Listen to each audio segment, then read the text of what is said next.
Bonsoir Thomas Langmann, vous êtes réalisateur, scénariste et surtout l'un des plus grands producteurs français. En 2009, en recevant son César du meilleur acteur pour Mesrine, Vincent Cassel a dit ça.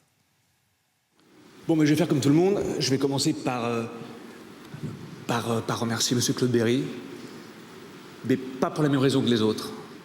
Parce que grâce à lui, il y a Thomas Langmann.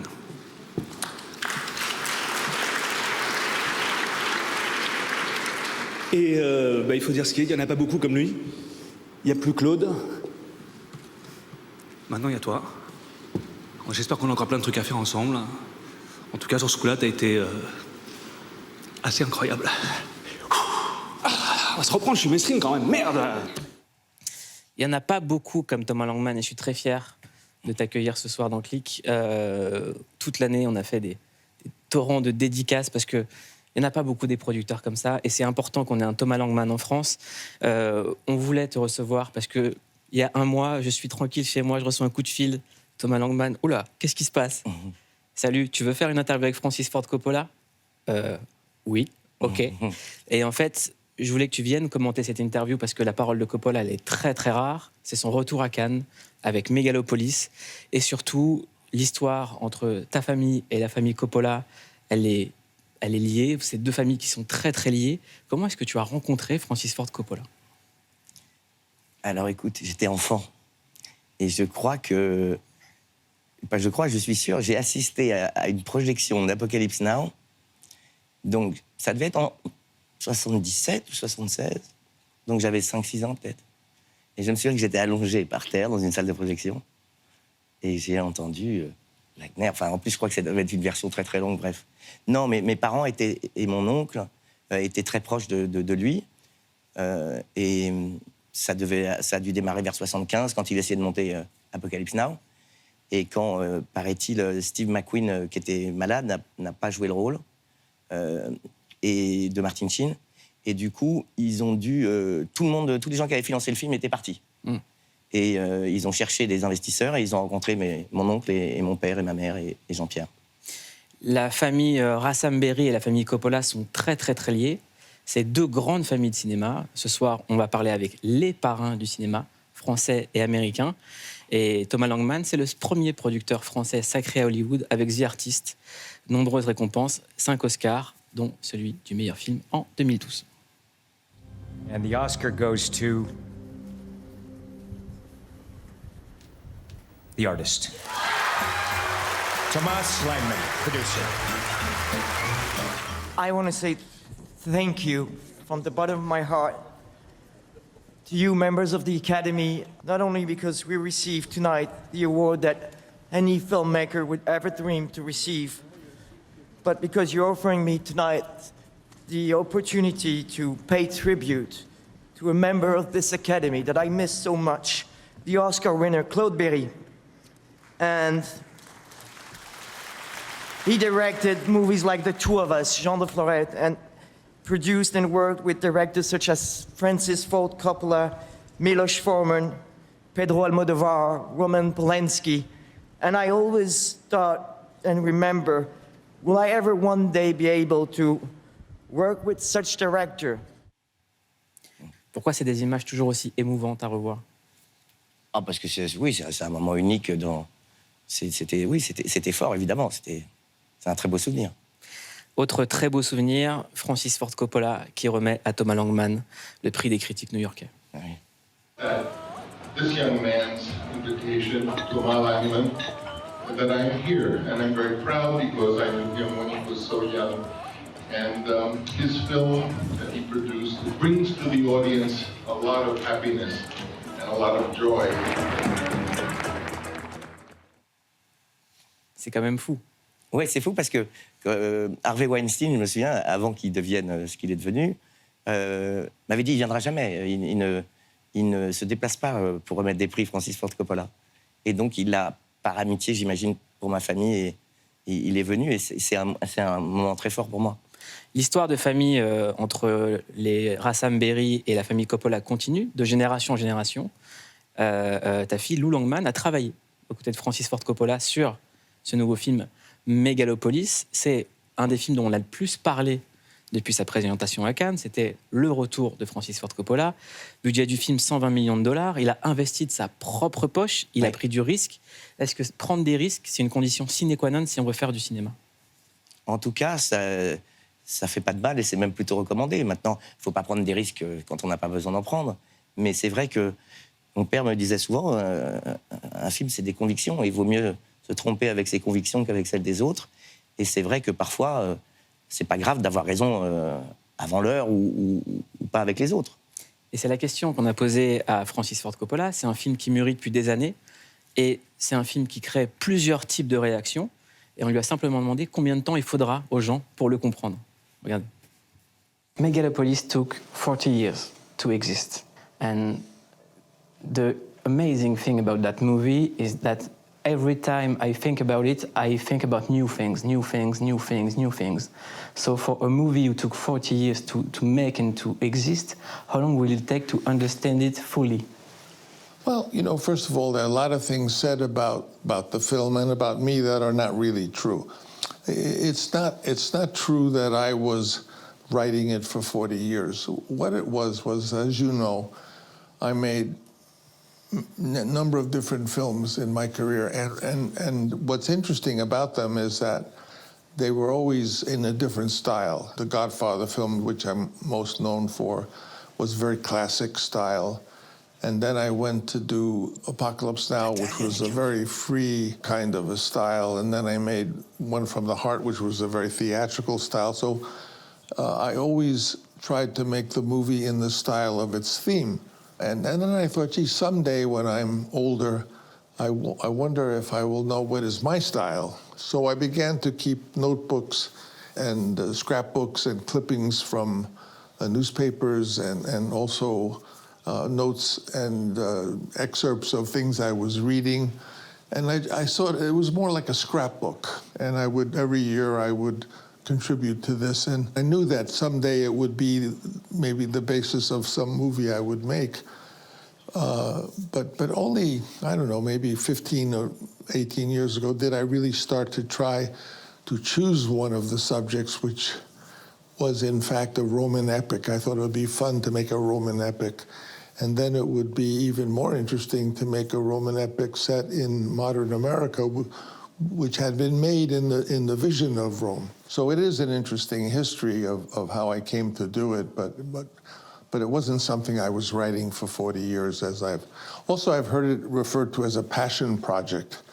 And I find that the strangest phrase, because all art is passion, you know. I mean, even when you make a movie that you've been hired to do, when you come down to making the movie, you try to be passionate about it. So I find that a very odd phrase, because I think anyone who makes cinema is doing passion project. I mean, otherwise it can't be of much value. Thomas Langman, qu'est-ce que tu as compris, toi, de Megalopolis? Comment raconter ce film? Écoute, là, comme tu dis, je l'ai compris. D'abord, je l'ai vu la première fois, c'était pas sous-titré. Donc la deuxième, j'ai compris beaucoup plus de choses. Mais c'est vrai que c'est une allégorie. Coppola avait cette envie, tu vois, de mélanger le temps, donc le passé, le futur, sa vision de plein de choses, de la politique, du monde d'aujourd'hui. Et donc, c'est un film complexe, mais parfois, c'est bien d'avoir un peu de complexité au cinéma. Et on a l'impression que le cinéma américain, qui est quand même pris entre les franchises et les franchises, ça nous fait du bien de voir un chien dans un jeu de quilles, en fait, comme Megalopolis. Et que c'est un espèce de doigt d'honneur de la part de Coppola, de dire, en fait, on peut encore faire de l'art. Oui, c'est vrai que c'est aussi une ode à la liberté, surtout dans le cinéma d'aujourd'hui. Déjà, dans les années 70, avec Lucas, Spielberg et d'autres, Scorsese, ils avaient un petit peu remué tout ça et amené un cinéma d'une très grande qualité. Mais aujourd'hui, c'est quand même compliqué de faire des films en étant libre. Et Coppola illustre ça avec brio, quoi. Mais juste te dire une chose, c'est que quand tu le vois, là, tu lui poses des questions, donc il te répond, mais c'est quelqu'un de très curieux et qui écoute les autres et qui adore les jeunes. C'est que tu parlais de ma fille, mais il est extrêmement tendre et à l'écoute et assoiffé de curiosité. Et ça, il est passionnant comme homme. Moi, j'ai compris quelque chose quand je l'ai rencontré, c'est il en a ras-le-bol qu'on dise n'importe quoi sur lui. Et surtout, il n'a pas envie de faire son dernier film. C'est pas son dernier Ah film. non, il va en tourner un, là. Donc c'est officiel, il va en tourner un autre. Il va en tourner un. Non, mais et tant mieux, parce que il est en deuil, il a perdu sa femme. Je pense qu'il n'y a rien de mieux que d'être actif. Et puis c'est quelqu'un de ma mère disait, on met longtemps à devenir jeune. Mais lui, il est de plus en plus jeune. Il est vraiment très, très curieux. Mais il est curieux pas que dans le cinéma. Hein, tu sais, il fait du vin, il a fait des hôtels, il s'occupe d'énormément de choses. C'est quelqu'un de très, très actif. Et avec une vraie empathie et un vrai regard généreux sur les gens autour de lui. Et toi, qui as été adulte très jeune, qui a produit très jeune, qui a pris très jeune le flambeau de la famille Berry, est-ce que tu arrives à devenir jeune maintenant que tu vieillis? Écoute, j'essaye. J'ai un petit peu le syndrome Peter Pan de Vincent Cassel. Pas autant, mais... On l'a non, tous un peu. Ouais, toi, ouais. Mais non, mais oui, bien sûr. Parce que si on aime le cinéma, forcément, ça n'empêche pas d'avoir une culture et d'aimer d'ailleurs d'autres films. Mais c'est vrai que, en tout cas, produire et jouer d'ailleurs, c'est forcément avoir un regard sur ce qui se fait dans le temps où on vit. Même si Coppola dit « time stops ». Le temps, c'est une des obsessions de Megalopolis, et même dans le cinéma de Coppola. Le Parrain, c'était l'histoire d'une famille à travers le temps. Dracula, c'est l'histoire d'un amoureux à J'adore ce travers le Dracula. temps. C'est mon Dracula préféré, et même c'est un de mes Coppola préférés, Dracula. Ouais, mais je comprends. Je l'ai revu il n'y a pas longtemps, je l'ai trouvé extraordinaire. Gary Oldman est incroyable. Voilà. Ouais. Et Dracula a été samplé dans l'album d'Assassin, la phrase où il dit « Je suis le dernier de mon espèce ». Et j'aimerais qu'on écoute Coppola, qui nous parle d'éternité. And time is the subject, one of the subject of the movie. And eternity for the artist is the subject for the movie. And do you think that Francis Ford Coppola is a name who will stay in eternity? I don't think so. I think. Well, you know, it's hard to say. You know, if you look into the future, which I do, it's hard to say what we will even be like. I would love to see the film of my grandchildren, and because I know that they will be doing things that we're not doing now. I wonder about the future, and I wonder about the past, you know. We can go back. I have an idea that you're able to go back maybe 300 or 400 years, and then any time before that would be difficult to grasp. You know, 400 years from now is about Shakespeare's time. And of course, going forward, you don't have to go 400 years because 100 years will be like 400 years. And I don't think we will be able to quite grasp those future lives. But there is a human tradition that's passed on from generation to generation that is wonderful. And I believe that will be passed on. And I see a very hopeful future, a very positive future. But many people are very discouraged today, I think. And based on what's happening in the world, I understand why. Il est intéressant, son rapport au temps. Il est passionnant même. Mais d'ailleurs, pour chaque artiste, metteur en scène, il y a cette idée de est-ce que je suis dans l'air du temps, est-ce que je parle. Mais lui, il a, que ce soit dans la vie, il est entouré que par des jeunes, que par des gamins. C'est très important pour lui. Il aime aller dîner. Tu l'emmènes à un dîner, il y a une table de jeunes, et il préfère être à la... Parce que, au final, c'est pas surprenant, je comprends. Il aime le regard, il aime les gens qui ont de l'appétit, il aime les gens qui ont envie. Je sais pas, Ouais, et puis c'est un filou. Oui, et puis il est... Nous, il nous a fait un truc incroyable. On finit l'interview, il dit « Les gars, je suis fatigué. Il faut que j'aille dormir parce que j'ai beaucoup mangé. » Il arrive avec sa cam, il me dit « Pas de problème, monsieur Coppola. » Et je vois une photo de lui en boîte à 2h du matin. Ah ben oui, on l'a emmené chez Alban, bien sûr. Non, mais il adore. Non, mais là-dessus, il est... Oui, bien sûr. Il est moderne. Hein. Et c'est également quelqu'un de très optimiste Oui. et qui donne des gros messages d'espoir à la nouvelle génération. Il nous en parle. Can you give us an advice to our generation to stay optimist? Well, first thing to do is that the purpose of art is to illuminate life. That the reason we do art is you know, not to be in a business or to make money or to, you know, be popular or whatever the reason. It's to shine light on contemporary life, and to do that, you know, every person you are 1,000,000 to 1 shot. That your mother and your father decided to come together to produce you. So you are unique, as is everyone. And what that means to me is if you're unique, let your art, let your work be unique. Don't make it personal. I told my children that, and of course they're filmmakers now, but let all your art be as personal as you can make, because then it will be unlike anyone else's. And that's my advice to to young people is do what you love, and if you do art, make it personal. C'est la force de Megalopolis, c'est qu'il est clivant, il est unique et il s'en fout, mais il a raison. Faut faire des films comme on a envie qu'ils soient, surtout quand on est auteur, metteur en scène et qu'on s'appelle Francis Ford Coppola et qu'il est très riche, mais que l'argent pour lui c'est un outil, c'est pas une fin en soi. Donc il le dépense et il le dépense pour donner et offrir sa vision, quoi. Megalopolis. Elle vient d'où cette mentalité? Parce que c'est la même mentalité chez les Berry. Pour dire, on me ramène un film muet, en noir et blanc, et ça va devenir The Artist. Je n'avais pas imaginé tout ce qui se passerait après, mais c'est vrai que c'est aussi, oui, de faire des films, les produire, par exemple, c'est un petit peu accompagner donc des réalisateurs. Et c'est vrai que Michel était passionnant dans la manière dont il me décrivait son amour pour le cinéma muet. Et donc j'ai eu envie de le suivre, mais je me suis même pas dit que je prenais des risques. Hein. D'ailleurs, ma mère disait que sa plus grande force, c'est qu'il est inconscient. C'est vrai que c'est pas une démarche de dire que je vais prendre des risques, c'est peut-être une forme d'inconscience. Et aujourd'hui, avec le cinéma et ce qu'il est devenu, le monde des plateformes qui polissent le genre, quand on s'appelle Thomas Langman, comment ça se passe? Écoute, là, je me remets à produire des films, mais c'est vrai que... Donc il y a 2 annonces. Francis Ford Coppola va faire un prochain film, et Thomas Langman va reproduire des films. Oui, j'en produis 2 en septembre. Mais écoute, c'est time stop, comme on dit. Mais non, j'ai envie de regarder devant, mais c'est vrai que c'est un autre monde. Les plateformes ont amené moins de liberté et surtout ont amoindri le rôle du producteur. Parce que les plateformes peuvent aller directement au talent, si tu veux. Ils veulent s'offrir, je sais pas, au diable, peu importe. Et donc, c'est une erreur, je pense, parce que pour renouveler des metteurs en scène, pour créer des stars, je pense que la salle de cinéma et le producteur est un vecteur essentiel. Il y a un autre point commun entre la famille Berry, Rassam et la famille Coppola.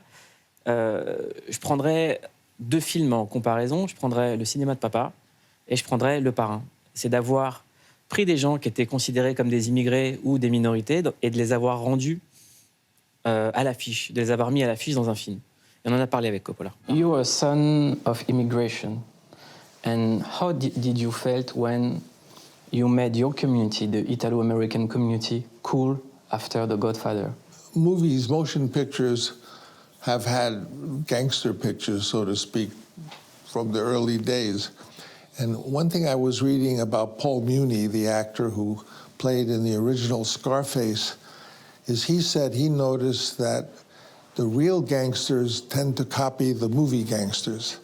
And I know that's true of The Godfather, that there are these criminal gangsters, and they like films like The Godfather because it gives them the identity they can copy. I thought that was very unusual because I know it's true of The Godfather. But you changed the perception of your community because it's not a gangster movie. No. It's a family movie. Well, I'm convinced that one of the reasons The Godfather was successful is because it was the first gangster movie that showed they had children. And there were children running all around The Godfather, which was unusual for a gangster picture. But, I'm not too proud that The Godfather sort of glorified murderers. That's not something to be proud of. Yeah, but there is a morality. When you see the character like Connie, it's a character that people don't talk a lot, but there is a great morality with Connie. Well, I think there are characters within that movie that have morality, but, of course, Godfather was something I did very young. I was like your age, or I was 29, and I was broke. I had children. I had no money. Once I actually started to do it, as with all movies, it becomes a passion project. Even if you do it originally for money, you begin to try to find something to love about it. And I found in that picture whatever I may have found. But, I have no illusions that it was about killers, which is not something that I respect. Et c'est très vrai ce qu'il dit, parce que tous les les grands films de gangsters, et moi c'est aussi pour ça que j'avais aimé faire Mesrine, ce que je trouvais le plus intéressant, c'était les histoires d'amour. Et donc s'il n'y a pas une histoire de famille, et il parlait qu'au départ c'était une commande et qu'il s'est beaucoup investi. Je crois que la seule commande de Cassavetes, c'est Gloria. Et Gloria, c'est quoi? C'est une histoire d'humain. Enfin, ce gamin est... même Brian De Palma, quand il fait ce film avec cette histoire de l'impasse, et qu'il y a cette histoire d'amour magnifique, et la rédemption qu'il souhaite, ou Casino de Scorsese, avec le personnage de Sharon Stone. Ginger. Oui, bien sûr. Mais c'est vrai que le Parrain, c'est magnifique, parce qu'il a... C'est là où les grands metteurs en scène, auteurs, transcendent leur sujet. C'est qu'il s'est invité, il a mis, peut-être aussi avec Puzo, mais ils se sont installés dans ce film. C'était pas prévu qu'il y ait forcément autant de familles. Et c'est ce qui fait la force du film, des films. Est-ce que c'est un des plus grands films de tous les temps, le Parrain? Oui. Le 1 ou le 2 ou les deux? Les deux. Les deux, et je sais que c'est très banal de le dire, mais c'est... it's a fact. Ah, c'est un fait, c'est comme ça. Voilà. It's just a fact. C'est un fait absolu. Je les ai vus, comme beaucoup... Combien de fois tu les as vus, toi? La question, c'est combien de fois par an? Voilà, combien de fois par an tu les as vus? J'aime bien pendant les fêtes, en fait, de fin d'année ou l'été. Il y a toujours un moment. Voilà. C'est Dan Barzini qui tire les ficelles. Je le connaissais par cœur. En VF. En VF, bah oui, parce En que la VF. VF, franchement, la VF, elle est super bien doublée. Elle est incroyable. On t'a demandé de choisir une scène du Parrain, Ouais. et t'as choisi ça. We're talking business. Let's talk business. Yeah, let's talk business, Mike. First of all, you're all done. The Coyote family don't even have that kind of muscle anymore. The Godfather is sick, right? You're getting chased out of New York by Barzini and the other families. What do you think is going on here? You think you can come to my hotel and take over? I talked to Barzini. I can make a deal with him and still keep my hotel. Is that why you slap my brother around in public? Oh, no, that was nothing, Mike. Now, Mo didn't mean nothing by that. Sure, he flies off the handle once in a while, but Mo and me were good friends, right, Mo, huh? I got a business to run. I gotta kick asses sometimes to make it run right. We had a little argument, Freddie and I, so I had to straighten him out. You straightened my brother out. He was banging cocktail waitresses 2 at a time. Players couldn't get a drink at the table. What's wrong with you?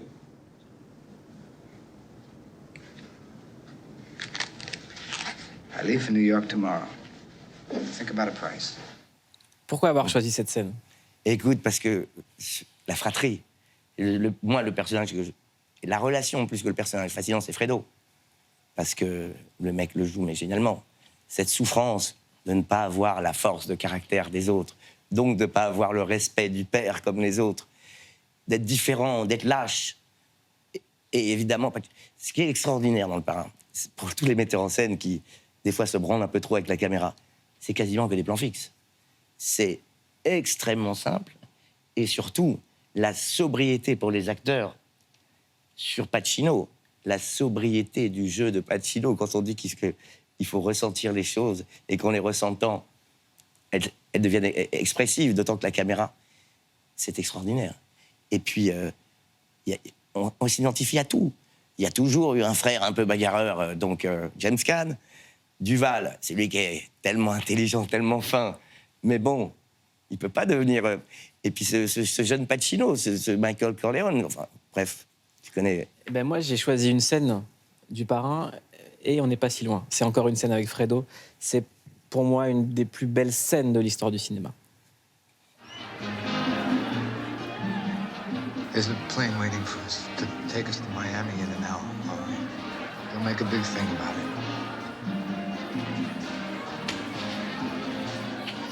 I know it was you, Fredo. You broke my heart. You broke my heart.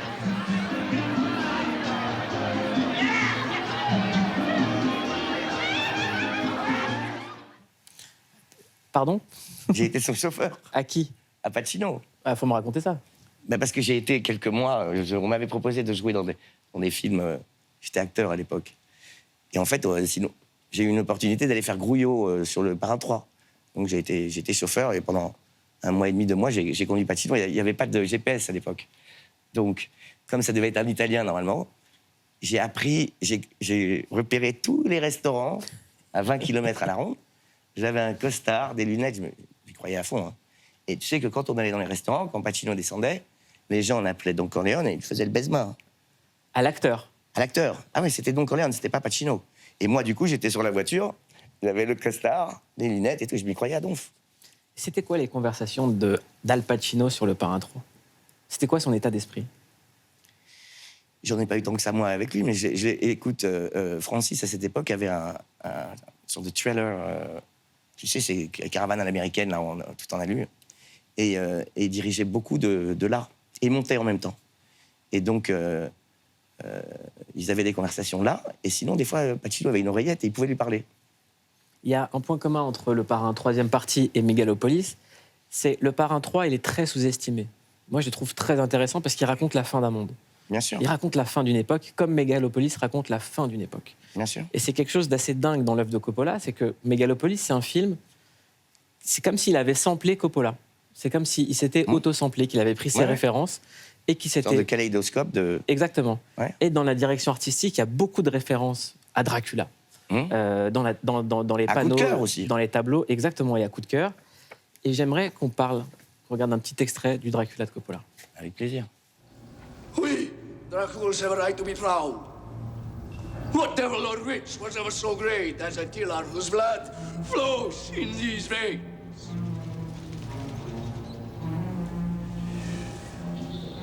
Blood.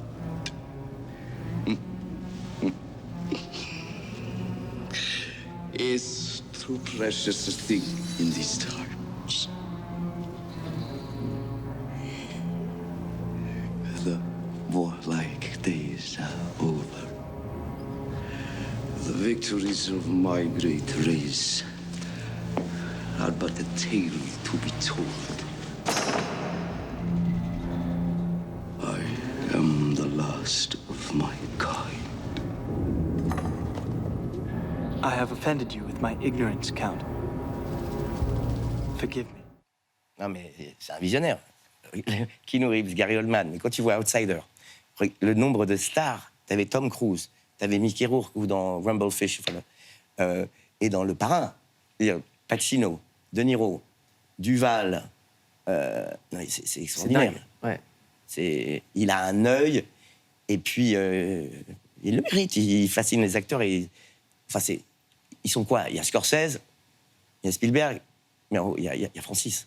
Et est-ce que tu savais que c'était Francis Ford Coppola qui avait inspiré le personnage de Han Solo dans Star Wars? Oui, peut-être pas. Alors, je vais te raconter une anecdote qui n'a rien à voir, mais un peu de Star Wars. Il a eu une épreuve terrible, c'est peut-être un point commun d'ailleurs avec mon père, mais il a perdu un fils, Francis Ford Coppola, qui s'appelle Giancarlo. Et quelques années après, il est venu chez nous, et il m'a demandé si j'avais toujours le vaisseau de Han Solo, qui était un jouet qu'il m'avait offert sûrement il y a très longtemps. Et je ne l'avais pas, et il m'a dit c'est le seul qui me manque de la collection de Giancarlo. Bref, ça m'a fait penser à ça. C'est que, oui, je sais qu'il était très proche de Lucas, qu'il a produit American Graffiti, qu'il a participé, je pense, au moins à la réflexion sur Star Wars, qu'il est très proche de George Lucas. Ça aussi, c'est important, c'est que il n'y a plus trop en France, tu sais, une amitié, ou en tout cas des réalisateurs importants qui se fréquentent, qui se connaissent. Peut-être que le point commun, c'est que c'est vrai que dans ma famille, et dans celle de Coppola ou même de Spielberg, tout se mélangeait. On parlait de famille, c'était pas que du cinéma. Ils bouffaient ensemble, ils vivaient ensemble. Et il y a un personnage central que moi j'ai rencontré aux côtés de Francis Ford Coppola, c'est Paul Rassam. Oui. Qui est Paul Rassam? Alors, Paul Rassam, c'est le personnage le plus énigmatique du cinéma français. Oui, Paul Rassam, c'est mon oncle. C'est le frère de ma mère. C'est l'oncle de Dimitri Rassam, un producteur plus que talentueux. Et le frère de Jean-Pierre, et l'associé de mon père. Et il est pour moi très, très important. Il n'a jamais mis son nom dans un générique. Non. Il n'a jamais donné une interview. Il a pris la parole une fois pour Michel Denisot, qu'on embrasse dans un documentaire sublime sur la famille Rassam-Berry. Et je l'ai croisé à l'interview. Je lui ai dit, moi, je veux Paul Rassam dans Click. Il m'a dit, OK. Alors, je te propose de prendre ton téléphone et qu'on l'appelle. Ah bon? OK. Ouais, voilà, c'est pour ça que je t'ai dit de prendre ton téléphone. Je rêve d'interviewer ce monsieur. Alors, avec plaisir. Ah oui, merde, il faut que j'enlève le mode avion. C'est ça, le cinéma. Est-ce qu'on peut dire que c'est le parrain du cinéma, Paul Rassam? Écoute, ça pourrait être juste. Ça pourrait être juste de le dire. Je pense pas que... Mais ouais, c'est quelqu'un aussi d'exceptionnel dans la vie. Et qui m'a apporté beaucoup, qui apporte beaucoup à ma fille, qui apporte beaucoup à Dimitri, à ses enfants, à Carole et d'autres. Donc j'ai du mal à dissocier l'œuvre de l'homme. Ah, tu vois. Alors, On lui laisse un message, on lui laisse un message. Ou alors il a un autre téléphone, on a une chance au grattage. Ouais. Bon, il n'est pas là. En tout cas, on passe le message. Paul Rassam, on rêve de vous recevoir dans Click. Ah, mais tu devrais, ça peut l'amuser. Hein. Parce qu'avec toi, c'est intéressant. Le style, c'est également très important. Et le style, c'est un truc que Francis Ford Coppola essaye d'avoir. Avec les chaussettes. Avec les chaussettes, regardez. Tell me about your socks before you leave. Oh, that's a long story of how that happened. How can I do it fast? Well, years ago, I wanted to have a Hawaiian shirt. So I asked someone, how can I buy a Hawaiian shirt? And I was told, well, you can't buy, they don't make them anymore, Hawaiian shirts. But one of the ladies who was a costume person said, I can get the fabric and I'll make you some cotton shirts out of the real authentic fabric. So I had Hawaiian shirts and I would go around and everyone would call those Coppola shirts when I went to Brazil. Oh, he's wearing a Coppola shirt, which of course was only because I was wearing it. So my kids said to me, oh yeah, you invented everything. You invented Hawaiian shirts. They were always Hawaiian shirts. I said, I'll tell you what, I'll start wearing socks of 2 different colors, and I bet you in a few years it will be a style. And so I started to wear socks of 2 different. I mean, who says you have to wear the same color socks? No one says that, so that's why I did it. Taking a picture of your socks. Être différent et créer les styles, t'as raison. Exactement. Lancer les modes. Qu'est-ce qu'on peut dire aux gens qui n'ont pas vu Megalopolis et qui vont les voir en salle avant de se quitter? Que c'est indispensable d'aller voir une œuvre pareille de Coppola et que on peut pas forcément tout comprendre ou forcément aimer le film, mais c'est indispensable d'être curieux pour aller le voir. Merci beaucoup, Thomas Langman.